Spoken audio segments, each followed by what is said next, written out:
Hey guys, my name is Mitch. My name is Matt. Today we're going to talk to you about conversion optimization, specifically with your landing page. And what we see with conversion optimization is people are doing it all wrong.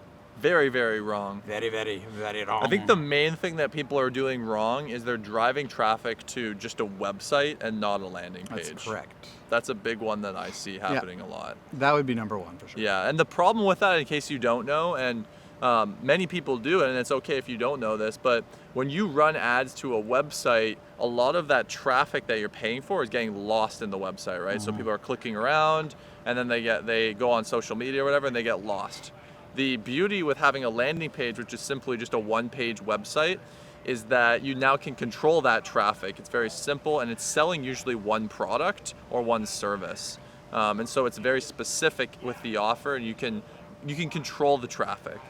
So that's the first thing I want to get out of the way is like you should be using a landing page if you're doing ads or promos.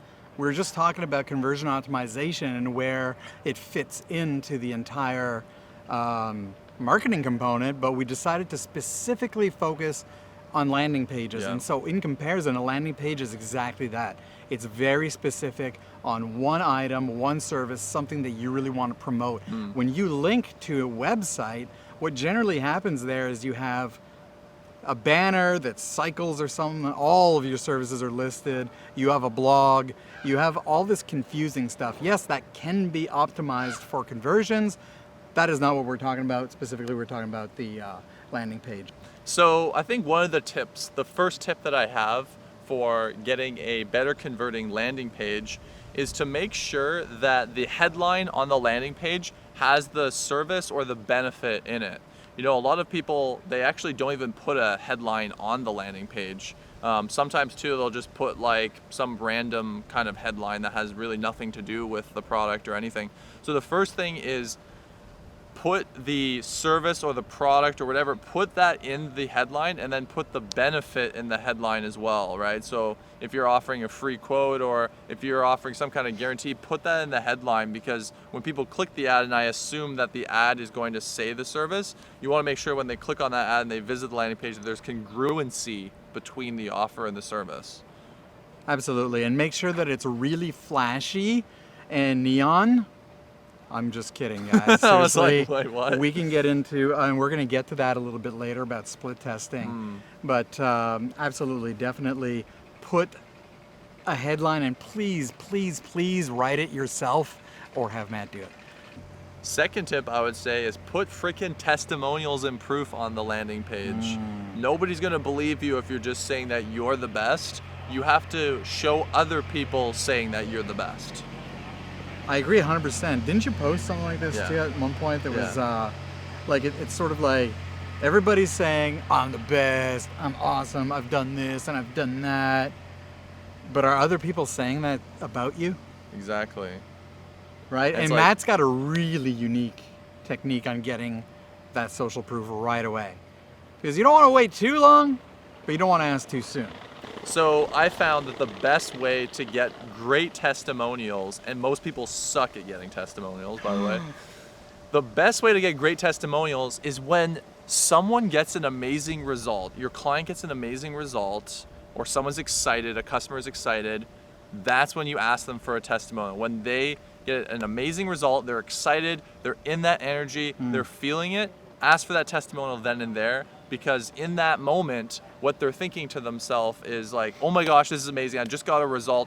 They're pretty much gonna say that you're the cat's meow, right? And that's when you can. Cat's meow? The cat's meow is the bee's knees, man.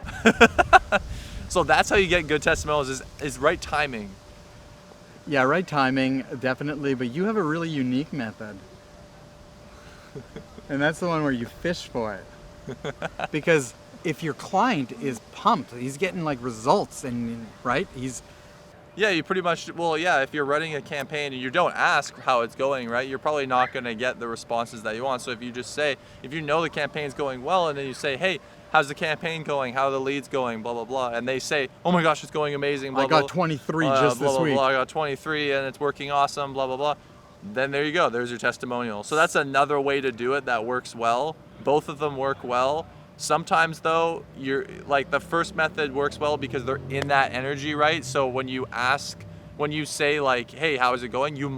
You're risking to catch them in a bad energy though. You know, maybe their daughter is annoying them then and there, and they're, hey man, yeah, it's doing great. Like, you know what I mean? Yeah. So, and if you ask for it sometimes too, like they'll be like, oh yeah, I'd be more than happy to, but you never get it. yeah, exactly. So I would suggest the first method where they're excited and they're in that mode. Then you could just combine the two. Then when they're excited, you can say, hey, how's it going for you? Blah, blah, blah. Oh, it's going awesome, blah, blah, right? So that's a good way to do it.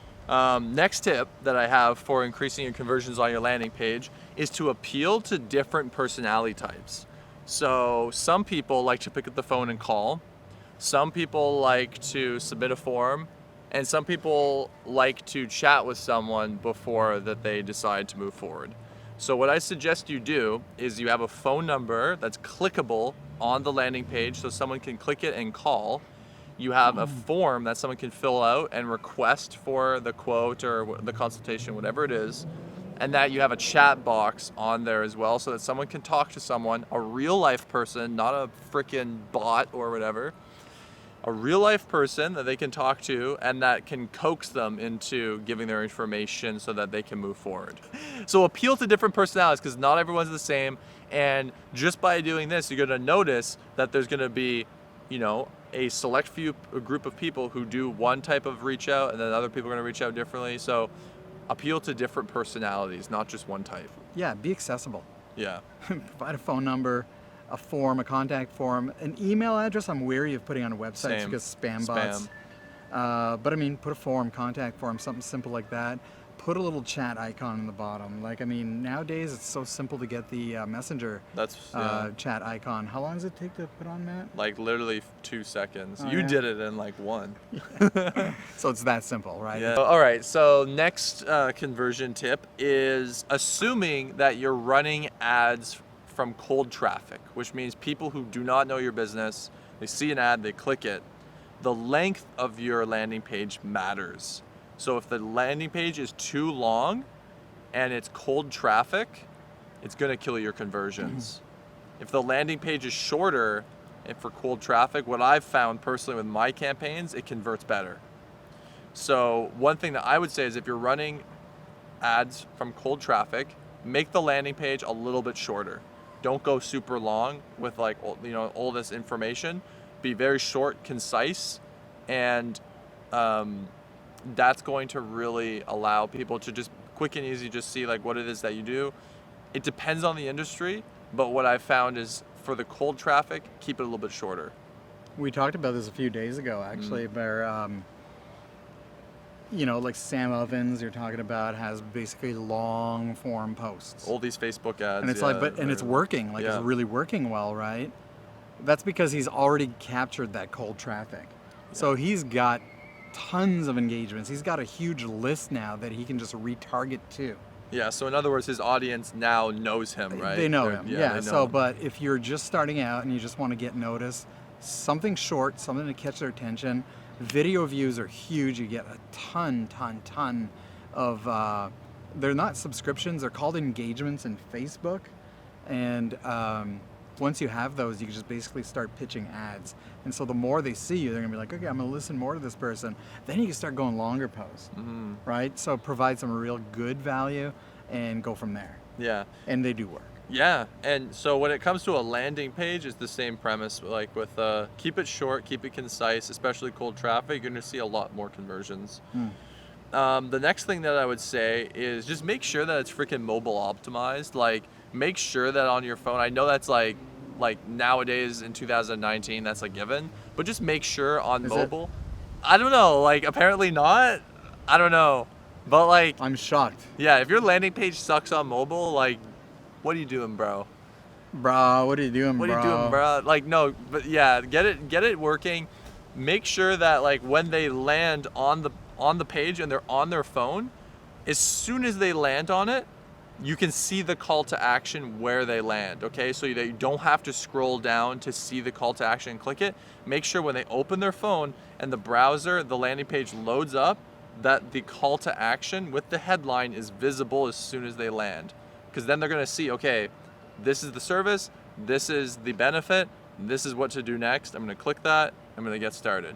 So that helps a lot. Exactly, right? So you see. Who do you think? Oh, my phone went out. Who do you think this is for?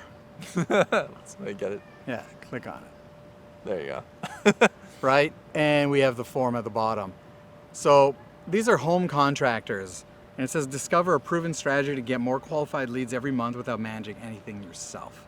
What Boom, it is, name, benefit, email, call to action. and we get that lead. And then we help them. Mm-hmm. We help them a lot. Exactly. So those tips alone, guys, if you follow those tips, I guarantee you that that's going to make your landing page convert much, much better. Very cool tips. This is part 1 of 2. We're going to follow up with part 2 about how to split test those tips. Excellent. My name's Mitch. My name's Matt. This is Off the Cuff.